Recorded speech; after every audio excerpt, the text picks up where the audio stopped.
relate to Krishna. The arti ceremony is performed even by the gopis. So even the highest devotees, they still perform these same processes of deity worship directly to Krishna.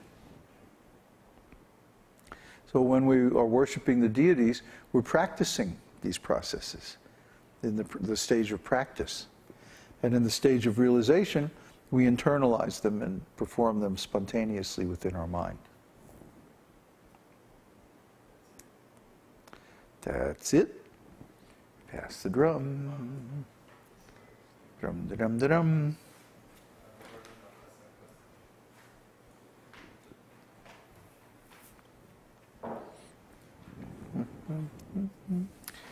Racing against time to get the microphone before we tune the drum. Question and a couple comments. A question would be, once you attain complete self-realization and you go back to the spiritual world, and if Krishna wants you to perform some devotional service back on the earth, for example, so you come back as a Nitya Siddha? Yes. Okay, that's the whole meaning of it then. Okay. And then I also had a comment on deity worshipping when you internalize the process. And the first experience was when we watched the deities in Santiago. And it was such a nice experience. And when I chanted 64 rounds, I would actually do the bathing ceremony with Krishna in my mind all the time, all over again. And that way I was able to purify some of the dirt. Yeah. And it was a very nice, a pleasing experience. Yeah, this is one of the services, like in my relationship with the lion. That's what I do. I bathe him. It's one of my services. His mother is saying, "You don't come to dinner unless you take your bath." So it's like, okay, you know. So then he'll go to the river and he'll take one little drop of water and put it on his head. Say, "Okay, I took my bath." He's such a rascal. So one of my services is to bathe him properly. You know, you make sure you bathe him properly. And I also wanted to comment on... I'm not finished. Oh, I'm sorry. But he hates taking his bath. You know how cats are. So do you have to force him? Well, let's just say it's an adventure.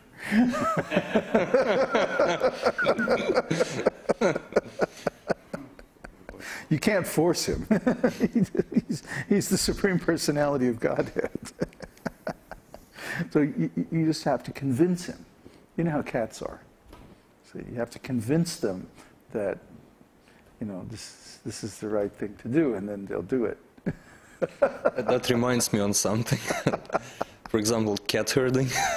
Yeah, right. I also had a comment on austerity. And back in Pokon, for example, when Peter came, he asked us, so what do you do for austerity? And he thought we have a very austere life, but everyone has their own austerity. Like, for example, I used to chant during Ekadashi 64 rounds and just didn't eat anything. And Kanai Prabhu, he liked to take cold showers, for example. This was his austerity during that time. But doing austerity and listening to the darshans, to the preaching, and getting a taste, it's much more purifying than doing some bodily austerities. And I can say it from my point of view. I had this experience when just listening to you, to the stories of Krishna.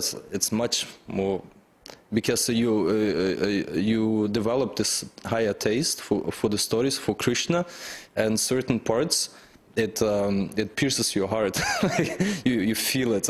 This is what it is. This is so beautiful, and just by listening carefully and paying your attention or concentrate your attention totally on the darshan, it just purifies you much more. You get to much higher standard. Hearing is one of the 9 processes of devotional service, but where is austerity? Is it on that list? Yeah, it's not even on the list. That means it's preliminary. Mm-hmm. So. Just like performance of pious activities and ritualistic worship, or the cultivation of knowledge. These things are preliminary. They're not directly devotional service, but they're required in the sense that they help make us qualified to perform devotional service. Okay.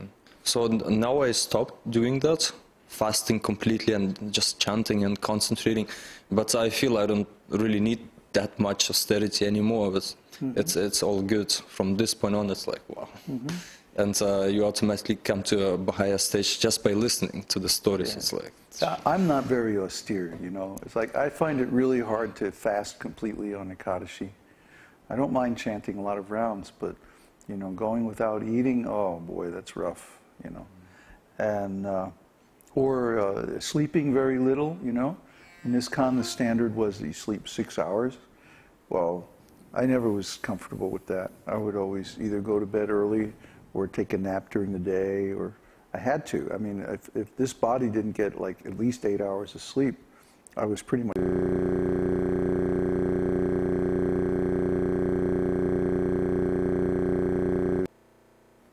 live a little bit differently from most of the devotees, just because of the nature of this body.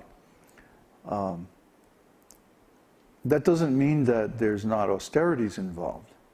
I mean, there are austerities in any group of people trying to work together with different types of personalities and so on.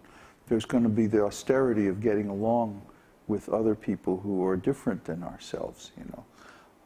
There's always going to be the austerity, like the austerity that we had of living in a very simple environment way up in the mountains, and you know, there were certain things that didn't work and stuff that broke all the time, and you know, it was just a constant kind of if you actually think about it, there were a lot of austerities. You're being in a place where you don't really speak the language and you're not really a part of the society, and getting things done is often problematic, and so on and so forth. These are all austerities that we accept willingly in order to be associated with devotees. But it's interesting that even though you're talking about austerity, you didn't really bring these things up. It's like you didn't really consider them, you know? And it's a fact that the benefits and the pleasures of living amongst a group of pure devotees far outweigh any of the inconvenience or austerities that we do just to be a part of the group.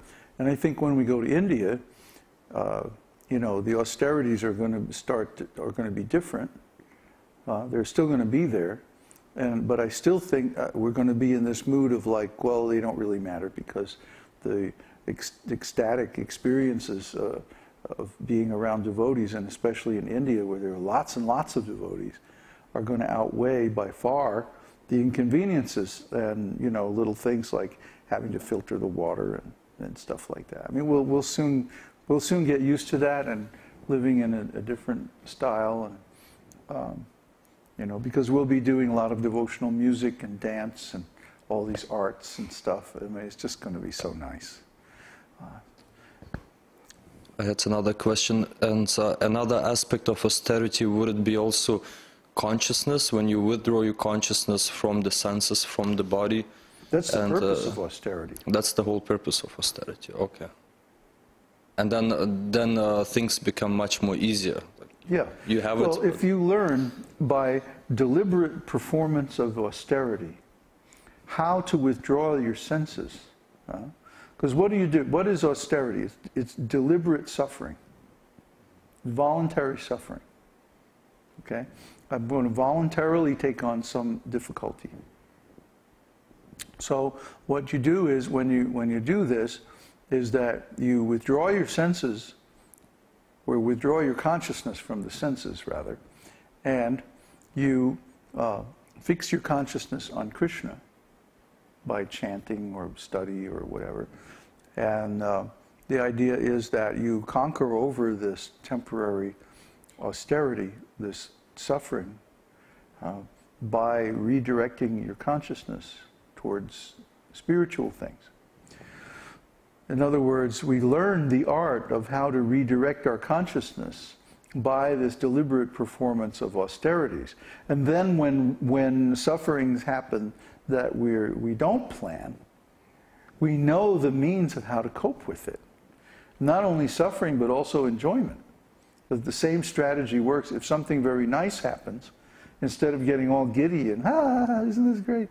You're like, okay, Haribo. You know, just maintain equilibrium in all circumstances. That's the platform, mental platform of detachment. And from that perspective, then devotional service can develop very nicely.